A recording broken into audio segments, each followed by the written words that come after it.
দেখেন বিএনপির পোলাপাইন কিভাবে চাঁদাবাজি করে, শুধু দেখেন। এই যে শামীম আশরাফ চাঁদপুর জেলার শাহরাস্তি উপজেলার এমন কোনো বিএনপির নেতা কর্মী নাই যে তারে চিনে না এই শামীম আশরাফ, ঠিক আছে? আমার বন্ধু, আমার ক্লাসমেট, দীর্ঘ 17 বছর বিএনপি রাজনীতি করার কারণে প্রহসনের শিকার হয়েছে বিভিন্নভাবে, যেটা জুলুম আর কি, জুলুমের শিকার হয়েছে। এখন কিন্তু বিএনপির একটা ভালো সময়, ক্ষমতা যদিও নাই তারপরেও কিন্তু ভালো সময়। এই ভালো সময় কিন্তু সে যদি চাইতো, যদি ইচ্ছা করে, ছেলেটা লম্বায় 6 ফুটের উপরে, ঠিক আছে, সে যদি চায় তাইলে কিন্তু চাঁদাবাজি করাটা কোনো বিষয় না।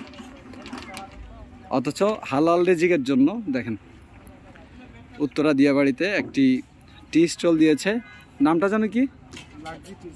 লাক্সি টি স্টল। এটা আমার এখানে মেনশন দেওয়া থাকবে। আপনি আপনার পরিচিত ভাই বেড়াদার বন্ধু বান্ধব সহ উত্তরা 15 নম্বর সেক্টর, উত্তরা যে 18 নম্বর যে ভবনগুলো দেখতে পাচ্ছেন, এটার যাওয়ার আগে বা আমাদের সেন্ট্রাল যে উত্তরা যে মেট্রো রেল সেন্ট্রালটা, এটা থেকে একটু সামনে আসলে পুরাতন যে বউবাজার, এখানে আসলেই পেয়ে যাবেন শামীম আশরাফ। শামীম, মূলত তুই তো একজন পলিটিশিয়ান, এই হঠাৎ করে এই চিন্তা কেন আসলো? আসলে এটা তো হচ্ছে হালাল রিজিকের জন্য। সো পলিটিক্স করে টাকা আর্ন করা আমার কখনো ইচ্ছে ছিল না, আর ইন ফিউচারেও নাই যে পলিটিক্স দিয়ে টাকা আর্ন করা লাগবে। পলিটিক্স ছাড়াতে অনেক মানুষ নিজেদের রিজিকের ব্যবস্থা করতেছে, সো আমার কেন পলিটিক্স দেখাই টাকা আর্ন করা লাগবে? আর আমি যতটুকু জানি তুমি তো একটা সম্ভ্রান্ত পরিবারের ছেলে এবং হায়ার এডুকেটেড। তো এই চিন্তাটা শুধু কি তোমার হালাল রিজিকের জন্য, নাকি এর ভিতরে অন্য কোনো কিছু আছে? না, আসলে চাকরি করা যায়, চাকরি করার মতো আমার কাছে প্রপোজালও ছিল, কিন্তু আমি জব করিনি। জব করলে আমি আরেকজনের প্রতিষ্ঠানে আমার শ্রম দেওয়া লাগবে, বা আমি জব করেছি আগে, আমি আরেকজনের প্রতিষ্ঠানে আমার মেধা কিংবা আমার যে পরিশ্রমটা সেটা আরেকজনের প্রতিষ্ঠানে দিয়েছি। সো আমার মনে হয়েছে যে আমি ছোট হোক, একবারে নিজের মতো করে নিজের একটা ছোট্ট প্রতিষ্ঠান থাকবে। আর আমার কাছে মনে হয়েছে যে এটাই আমার সেই ছোট্ট প্রতিষ্ঠান, যেটাতে আমার ঘাম শ্রম সব আমি নিজের প্রতিষ্ঠানে দেবো। আমি জানি না এটা কত দূর যাবে, কিন্তু এটা আমার ভেবে ভালো লাগে যে এটা হচ্ছে আমার নিজের প্রতিষ্ঠান। এটাই আমার কাছে ইম্পর্টেন্ট ছিল, যে নিজের একটা আইডেন্টিটি, নিজের একটা প্রতিষ্ঠান।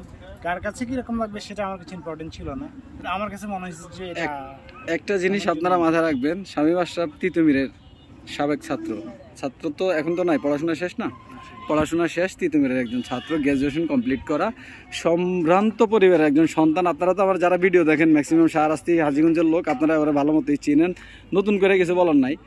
সে চাচ্ছে হচ্ছে একজন উদ্যোক্তা হওয়ার জন্য, আর একজন উদ্যোক্তা হওয়ার জন্য আপনার বাবার হাজার হাজার কোটি টাকা থাকলে আপনি সরাসরি একটা ফ্যাক্টরি দিতে পারবেন না, কারণ আপনার এক্সপিরিয়েন্স নেই। ছোট থেকে যে মানুষগুলো ট্রাই করে তারা কিন্তু একদিন সমাজে উঁচু হয়ে দাঁড়ায়। আর শামীম আশরাফ বন্ধু, অসংখ্য হ্যান্ডস অফ ইউ, বিকজ তুমি হায়ার এডুকেটেড হওয়ার পরেও যে উদ্যোগটা নিছো এটা খুবই প্রশংসনীয়। এবং তুমি যে দলে সাপোর্ট করো, বিএনপি, বাংলাদেশ জাতীয়তাবাদী দল বিএনপির জনাব তারেক রহমানের সামনে আমি আশা করি এই ভিডিও চলে যাবে, কারণ তারা গর্ববোধ করবে যে আমার ছেলেরা রাস্তায় রাস্তায় চাঁদাবাজি করে না।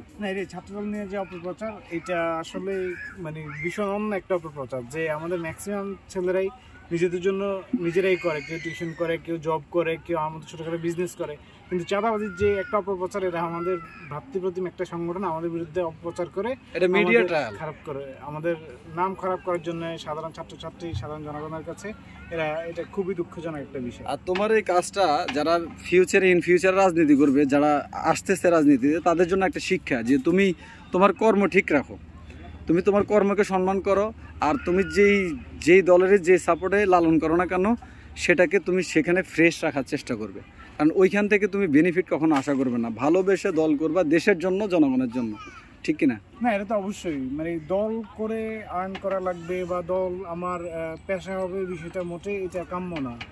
দল আমার পছন্দের জায়গা, ভালোবাসার জায়গা, আমার আদর্শের জায়গা।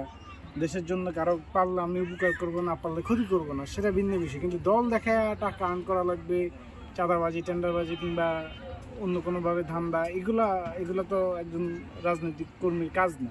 অসংখ্য ধন্যবাদ বন্ধু, ইন ফিউচারের জন্য বেস্ট অফ লাক। ধন্যবাদ বন্ধু।